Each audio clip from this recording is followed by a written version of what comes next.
जनाब उमर कहते हैं जब मैं खलीफा बना तो तीसरा दिन था। मेरे पास 3-4 छोटी छोटी बच्चियां आई, कहने लगे आप खलीफा है? कहा? कहने लगे उठो फिर हमारा टाइम हो गया, असर का वक्त था। तो कहा क्या टाइम हुआ? तो कहने लगे हम यतीम बच्चियां हैं, 6-7 बहनें हैं, अब्बा जी फौत हो गए, घर में 25-30 बकरियां हैं। अबू बकर सिद्दीक रोज असर के बाद आते थे, हमारी बकरियों का दूध धो के हमें दे जाते थे, कुछ हम पी लेती थी, कुछ बेच लेती थी।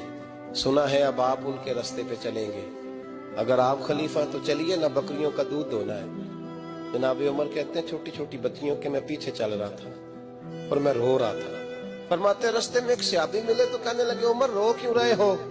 तो मैंने कहा यार ये अबू बकर मेरे लिए रास्ता बड़ा मुश्किल कर गया, इनकी राहों पे चलना कितना मुश्किल होगा। जिगर राहे वफा में नक्श ऐसे